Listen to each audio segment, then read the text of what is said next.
All Hallows Eve, the evening all your nightmares come to life. All the creatures of the night come out to play. It's time to pay tribute to this terrifying month. So join us as we celebrate a sinister season. This is the Venomonth of Horrors. The Reboot.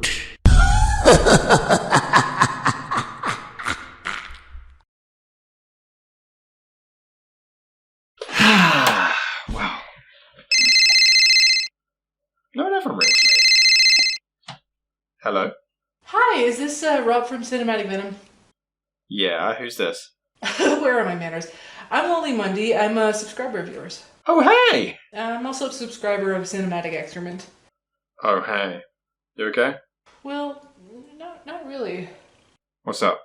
You see, Sean's gone missing, and, well, it's been a few days, and I just can't seem to find him. Has anyone else seen him? I don't think so, but I heard a rumor. I heard John tell Vera, tell Janet, tell Pat, tell Alfred, tell Anthony, tell Alma that there's a maniac breaking into the houses of the neighborhood and stealing people. Which sounds a bit far-fetched, I know. You really know all these people? I'm just trying to find someone who might know where he is. And I hear tell that's you. Gee, I don't know. I don't really know where he could be. Want to watch a movie instead? Excuse me, a movie? Did you say a movie? So you're expecting me to just drop everything and watch a movie with you? He could be dead, he could be eaten by bears, he could be shot, he could be, I don't know, maybe Raging California Wildfire? It's an Alfred Hitchcock movie. Alright, sounds good. Psycho is a 1960s horror film directed by legendary Alfred Hitchcock. Psycho tells the story of Marion Crane, played by Janet Leigh. She's dating Sam Loomis, not that one, and they're in a lot of debt, but Marion, whilst at work, has a client drop off $40,000 which she decides to steal and take off with her until she decides to stop at a random little motel run by Norman Bates, played by Anthony Perkins, but then she gets brutally attacked and murdered in the shower that night. This leads to an entire investigation on Norman and his motel. The movie was based off of Robert Bloch's 1959 novel of the same name, which in turn was loosely inspired by Wisconsin convicted murderer Ed Gein. Alfred Hitchcock's assistant had read a review of the novel and showed it to him, despite the studio also rejecting his idea for a feature film. It didn't deter the filmmaker, however, who purchased the rights for $9,500, and he even asked his assistant to buy up as many copies of the book as possible to keep things in it a surprise for the movie. The studio was still against it and refused to give him the budget he was used to. He did try to compromise, however, and offered to shoot it quickly and cheaply in black and white, using his crew from his Alfred Hitchcock Presents TV series. Despite this, the studio still refused, claiming the sound stages were all booked up. Alfred insisted and even offered to fund the movie himself and find his own locations, as long as they at least distribute it. And they finally greenlit it. One of his writers, James P. Kavanagh, wrote the original script, but Hitchcock felt like it dragged and it was more like a TV short horror story. He met with another writer, Joseph Stefano, who quickly got the job. The script was really close to the novel with only a few slight changes. In the book, Norman Bates is middle-aged, overweight and more unstable and unsympathetic. Bates also had a drinking problem which was erased. He was also heavily into spiritualism, the occult and pornography, and unlike the book where it opens with Bates, they don't introduce him until 20 minutes into the film. In the book, Marion only covers 2 chapters. They wanted to expand it so it's half of the story. In the book, Marion's sister investigates Norman's house and finds a book of pornographic illustrations. In the film, we don't actually see what's there, it's left to your own imagination. There was also a romance between Sam and her sister Lila, which was cut out to focus more on the murder mystery instead, as they also thought it would make Sam look unlikable. The casting was done by Hitchcock himself. He handpicked the actors and actresses that he felt would make the characters more alive. In fact, Anthony Perkins was picked because of his real-life maternal issues and sexuality issues. I don't suppose anyone else could have done better than Anthony Perkins. I mean, look at that face. Look at him. The novel is also a lot more violent, as the famous shower scene, she's actually decapitated and not stabbed. During the entire production, the studio was against this picture being made. They had their money on No Bail for the Judge starring Audrey Hepburn to be a hit, but she fell pregnant and had to bow out, cancelling. They felt like the Psycho book was too repulsive and impossible for movies to get away with. They didn't like a single part of the idea or script. Ironically, Hitchcock didn't want the shower scene to be too gory, which is another reason that it was shot in black and white as well as to save money. There was a popular rumor that Janet Leigh screamed so loud because Hitch used ice cold water to make her scream as realistic as possible, but Janet Leigh debunked this claim. She said that the crew was very accommodating and always used hot water throughout the entire shoot. Regardless of that, Janet Leigh was so affected by this scene that she refused to take showers unless she absolutely had to. And even then, she'd still have to lock all the doors and windows. Until watching the film, she didn't realize just how vulnerable and defenseless you are in that situation that she was in. Hitchcock even once received a letter from an angry father who claimed his daughter refused to have a bath after seeing Diabolique in 1955, and thanks to him she also wouldn't shower. Hitchcock replied and said, "Send her to the dry cleaners." Nice. The actors were given free range to improvise as long as it didn't involve moving the camera, and during production Hitchcock actually hid versions of the mother's corpse in Janet Leigh's dressing room, which she did genuinely find funny. Yeah, everyone always gives Hitchcock a bad rep, but it seemed like he really did have a good sense of humour here. I mean, on set he always referred to Anthony Perkins as none other than Master Bates. When the film was first released, Mr. Hitchcock asked cinemas and their staff to start the movie at a specific time. He also asked them not to let people in or out of the movie while it was playing. He always wanted to keep people on their toes. Little did he know, this little film that he produced himself would become one of the most influential whodunit horror films in history. At first, the theatres hated the idea, worried that they would lose business, but after the film gained a following, there were lines of people to see it. He promoted the movie entirely on his own, and he wouldn't let the lead stars do any interviews, worried that they would reveal too much. In fact, on set, he made every crew member promise to not reveal a single word of the story to anyone, and he wouldn't let any of them even know the ending until it was time to shoot. Critics weren't allowed to get advanced private screenings either. The trailer simply has the director taking us on a tour of the set and almost spoiling the plot himself before stopping. The movie obviously caused controversy, but not for reasons you might think. Back then, it was unheard of to show such sexuality, but the movie opens with two lovers in a bed, one wearing a bra, and during this time, unmarried couples shown in the same bed together was just outrageous. It was further pushed as Perkins, who was allegedly a homosexual, cross-dressed, and a cop insensitively says, "Why was he dressed like that?" Well, I mean, it's a psychological thing. He thinks that he's his mother. He's a transvestite.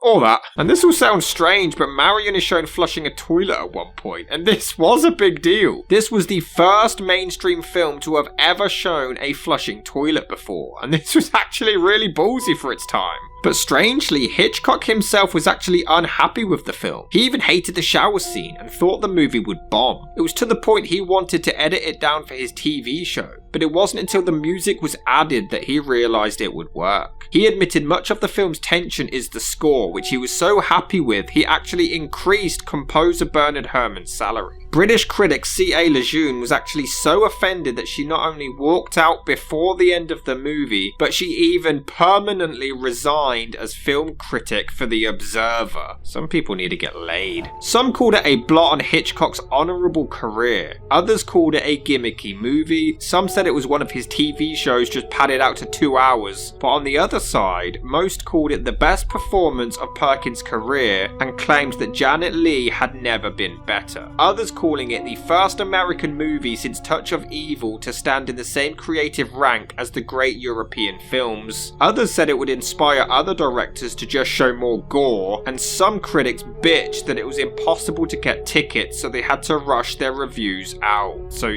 they're moaning at Hitchcock for being successful. Yes. And no. The public loved it, and as the box office numbers grew, a lot of critics changed their tune, becoming the most successful black and white movie ever made. The film blew up the thriller and horror genre forever, becoming Hitchcock's most known movie to date. In the book, the author introduced sympathetic protagonists, but then shockingly killed them off early. Hitchcock realised how well this worked and used it in his film, adding on to the fact that the character was played by one of the biggest names back then. It was a huge deal. The shower scene went down in horror history as one of the most terrifying scenes ever made, especially with the lack of budget. But thanks to the rapid editing, it was still horrifying enough. Many even dubbed this as the first ever film in the entire slasher genre, and it kick-started Anthony Perkins' career, though he would often get typecast. But he also claimed he would have taken on the role even if he knew in advance that that would have happened. He and Janet Leigh both didn't mind and said they would rather be stereotyped and remembered for this classic than not to be remembered at all. However, it wasn't without a price. Janet Leigh received threatening calls, letters, and even tapes explaining graphically what they wanted to do to her character Marion. One was so grotesque it was passed on to the FBI, though the culprit was eventually caught.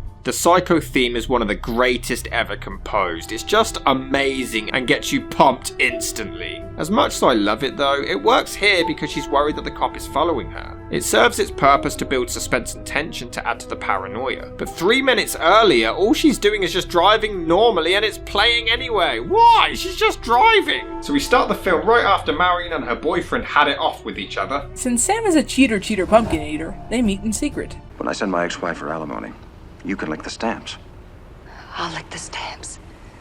It's terrifying that she finds stamps sexy. Next, she'll be finding shoes a turn on.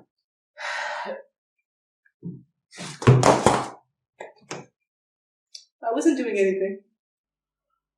Oh my gosh, it's Alfred Hitchcock! There he is in the hat! The music is often very subtle but is utilised expertly. I mean, here she's just simply packing her bag to leave, and yet you're on the edge of your seat thanks to the amazing score. She sucks at hiding a crime though. I mean, she wakes up to see a cop and her immediate instinct is to try and drive off at high speed. Yeah, stealthy. But her reg nearly says anal. As Marion returns to the office, she's greeted by her friend, played by the late Pat Hitchcock. She proceeds to explain why the boss is late and is then interrupted by said boss walking in with the most howdy looking man in the world. Wow, as hot as fresh milk.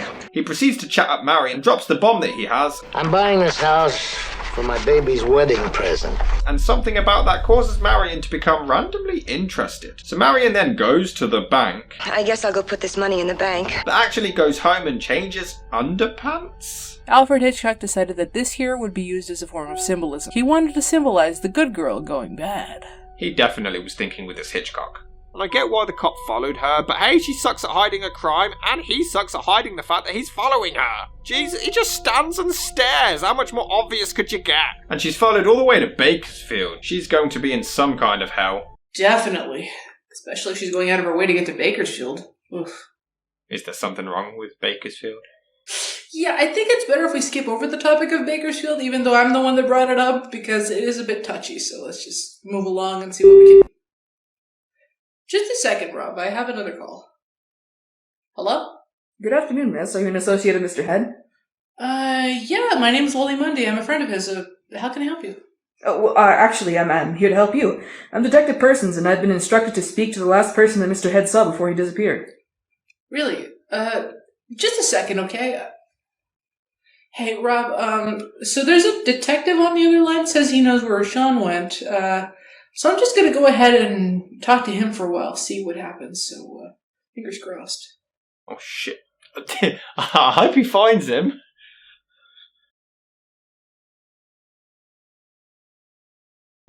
Oh. Hey. Hi, Lolie. Did that detective find anything in the end? Nope, not even a lead. Maybe you get another call if we just carry on the movie where we left off. Yeah, good idea. Where were we? There's an old saying, first customer of the day is always the most trouble. I don't think I've ever heard anyone say that. As she drives down the road, she hears the voices of her boss and her friend, and the rain begins to come down hard. In California, nowadays this is a rarity. God, I wish it still rained. And there it is, the Bates... hang on a second, I think I'm getting another call. Pick it up! Okay, easy. I never thought you'd be that excited about finding Sean. I'm not. just pick up the phone. Alrighty, get back to you in just a second. Hello? Hi, Lolie, this is Detective Persons. We've found a lead. Really? Why, yes, we found someone who claims to have seen him outside of a church. Funny, I didn't think you'd be all that religious, though. If you have the time, it's in your area. Maybe you'd like to check it out. Sure thing, will do. So, what's going on? So the detective just called. He said that he saw somebody that looked like Sean entering and exiting a church. Better be saying his prayers. Boy, if you don't. Sorry. Alright, I'm gonna go check, but we're gonna have to walk and talk, alright? Here he comes, the most awkward guy in movie history, Norman Bates, played by the legendary Anthony Perkins. It's raining, and he didn't even open up his umbrella? I guess he got too excited about the fact that there was customers. He kinda opens it up here. Perhaps Anthony Perkins assumed that they'd do another take. Anyway, Norman invites Marion up for dinner, but his mother isn't having it. He goes to Marion with the food instead, but look at him here. He looks so scared. It's like he feels that she truly is a threat, but that's just for a short moment. Marion enters the office and signs in, then she asks about vacancies, and that's where Norman delivers this line. We have 12 vacancies. 12 cabins, 12 vacancies. A pretty good hint, if I may say so. Perkins is amazing in this. He's creepy and yet acts so normal and sympathetic. When Marion meets with him, you actually feel really sorry for him as he explains his mother issues. And as he meets others, the way he just sounds so casual and normal despite his split personalities, it's creepy as hell. However, when questioned, he is a terrible liar. You want to check the picture again? Look, I wasn't lying to you, mister. Oh, I know that. I know you wouldn't lie. You know, it's tough keeping track of the time around. Oh, I here. know. Oh, yeah. Well, it was raining, and, her hair was all wet. Anyway, they head to his parlor where— Ugh! Is that alive? Aren't you supposed to be driving? I am. Just need to focus on the road. He explains that his mother is kind of fruity in the loops and delivers this line fabulously. It's not as if she were a maniac, a raving thing. She just goes a little mad sometimes. Notice how he takes a piece of candy corn from his pocket? Alfred Hitchcock thought this would be funny for him to eat it on camera, since he thought Tony Perkins' neck looked gangly like a chicken's neck. He does it throughout the film. Oh look, she's flushing the script for the remake. And here it is, one of the most gripping and often imitated scenes in cinema history. This scene without the music would be like a sandwich without butter. You butter your sandwiches? Yes, I do! Do you? No, I don't even like mayonnaise on mine. You're a monster! And honestly, this shot is bone-chilling as the door opens in the background. An amazing beginning to an iconic scene. But the water continues after she dies. I'd hate to be the dude who pays the water bill. So, after a while, Norman discovers Marion's dead body, and he's genuinely horrified. After composing himself, he does what a good son does, and disposes of her body and cleans up the scene of the crime. And even a simple montage of Norman disposing of the body is creepy. There's this ominous music as he covers his tracks. It's awesome! He drives off with her and shoves her car in the lake. Wait. That smirk. You're starting to become kinda sus, Norman. This is Lila Crane, played by Vera Miles, who according to a few people was contractually obligated to play Lila since she was supposed to play the lead in Vertigo, but became pregnant and couldn't take on the role. Psycho is the last film she ever made with Alfred Hitchcock. Another interesting fact is that she is the last surviving member of the Psycho cast. Mrs. Miles, we salute you. While that goes on, we are introduced to Detective Arbogast, played by Martin Balsam, who has been assigned to look for Marion by the lascivious old cowboy. Arbogast looks all over town to see if anyone has seen her, but nobody has. He looks all over town until— Aha! There it is! What? Where is what? The church, he has to be in there. No, don't you hang up on me! I won't.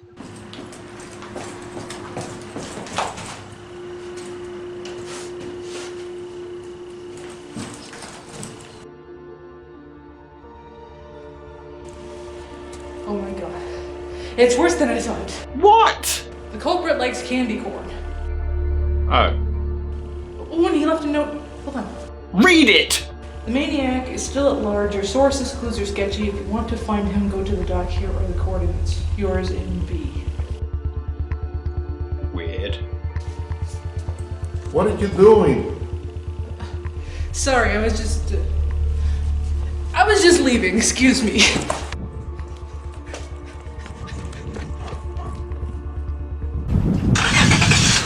Okay, that was scary. Look on his face when Arbogast is talking to him. He looks definitely scared and very confused at the same time. Apparently, Anthony Perkins did feel a bit frightened by Martin Balsam's performance. The emotions of fear that come from him are absolutely genuine. This private investigator breaks into Norman's home. Yeah, what a great detective. But honestly, the suspense is built so well as he roams the house. Jesus Christ! Okay, I can't even lie. To this day, that scene scares the hell out of me. The music, the camera angle, it is so creepy looking. This is incredible. Wait a minute, did she just go for his chest and stab him in the face instead? The hell? I was going to mention that the falling effect was shot with Martin Balsam tilted on a chair using a rear screen projection with a 32mm lens, but that works too. Lila becomes impatient since she was told by Arbogast that he'd be back in an hour or less. When somebody says that, it's time to worry. Speaking of time to worry, there's the doc. Come on. Do you see anything? Not yet. God, I'm getting nervous. This maniac really knows his way around a crime. Ooh, I found another note! Well, I hope this one says don't blame Rob. He totally didn't break into his house yesterday. I think my connection just cut out for a second because it kinda sounded like you just admitted to committing the crime. Yeah, should get your connection sorted. There's a door that leads to an empty room on this dock. Enter and you'll be home free. Yours, NB. P.S. Your clue hides outside. We're getting closer, I can feel it.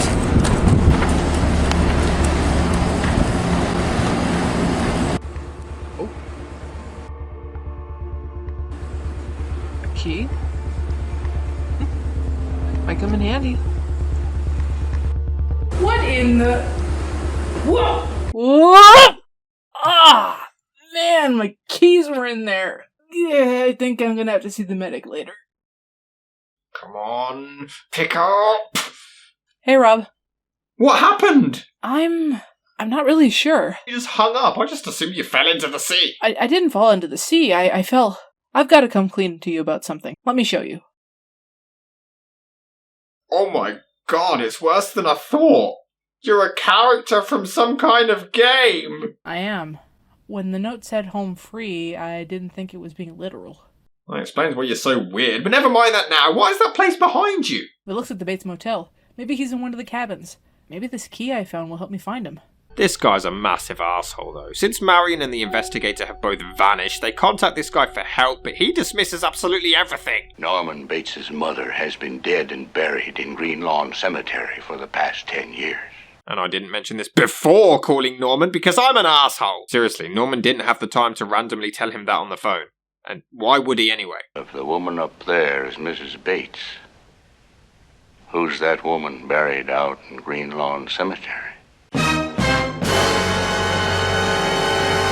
No, seriously, that's genuinely creepy as hell. Jeanette Nolan also voiced her. You might notice that Mother's voice changes from time to time. Voice actress Virginia Gregg and artist Paul Jasmine also voiced Mother. And they basically refuse to get the police involved because they know about Marion stealing the money and don't want to get her in trouble. But come on! 2 people have gone to this place and 2 people have gone missing. Take a hint and stop sending people there. The moment they walk in, you can see that Norman doesn't trust these two any farther than he can... Ugh! What? What happened? I just found some sort of body by this door. Never mind, just a Halloween prop. I haven't even found a trace of him. In fact, this place is eerily alone. This car right here, completely busted. Why do you keep punching things?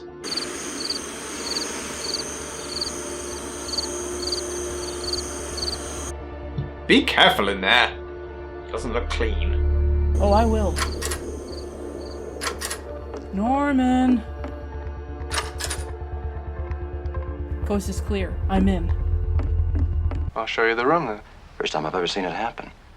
You check in any other place in this country without bags and you have to pay in advance. Is that really a rule? I mean, I've never heard of it. Maybe in America, maybe in the 60s. Maybe it makes no sense and is just stupid. Okay, so why do they even need keys? Norman gives out the keys to cabins, but they clearly walk into random ones to investigate without one. In fact, he seems to leave every damn door unlocked in this place. And wouldn't his mum's body have to have weighed a ton to leave an imprint in the bed like that? I don't care how long she was there for. She couldn't have been there that long because the investigator spotted her at the window earlier. Even though she's clearly standing on her own, which ruins the twist, really. Alright, it is creepy as hell when she finds the skeleton and Norman runs in dressed as his mother. But when the hell did he find the time to do that? And in fact, how did he even manage to mimic her voice so perfectly so many times? I mean, in reality, the voice was done by several women, so it's just stupid. If you listen closely, you can hear him say, there's that picture from the beginning recreated with Sam and Norman. The silent scream Norman has is just chilling. In the end, Norman is arrested, and a shrink explains that Norman has a form of multiple personality disorder. There's a whole lot of exposition about Norman's backstory to end the film, which I feel is unneeded. I mean, they explain everything about his psychosis and mother issues, and it's stuff that the viewer could easily figure out themselves just by watching the damn film. And it lasts forever. We get it, you can end now. Although it's creepy as hell as Norman speaks inside his head, but with his mother's voice. The whole movie is creepy, chilling, and eerie. It's a great story that does actually hold up this many years later, and I still find genuinely scary. The whole movie is creepy, chilling, and eerie. Psycho is a masterpiece. I absolutely agree. The film is one of the greatest pieces of cinema history I can think of to date. In fact, it's so iconic that many films try to emulate it. If I were to nitpick at something, it would be the acting at times, but then again, this was a small production paid for out of pocket by Alfred Hitchcock after the studio refused to fund him. All in all, if you have the chance to watch it, I would highly recommend it, and in fact, it will give you chills. Did you find anything yet? Actually, no. All I found was another note. It says, "You've just been pranked, bros. Sean is fine. He moved houses. I was behind this all along. I hope you had fun with this. NB." Ha ha ha. Thanks for this. I know you were behind it all along, Rob. I didn't do it, I'll tell you. I didn't do it. I assumed it was you, considering all the voices that came out of the phone sounded like you, Miss NB. Isn't that a bit on the nose, Miss NB, Sussy McSusspants? If you didn't play this prank, who did?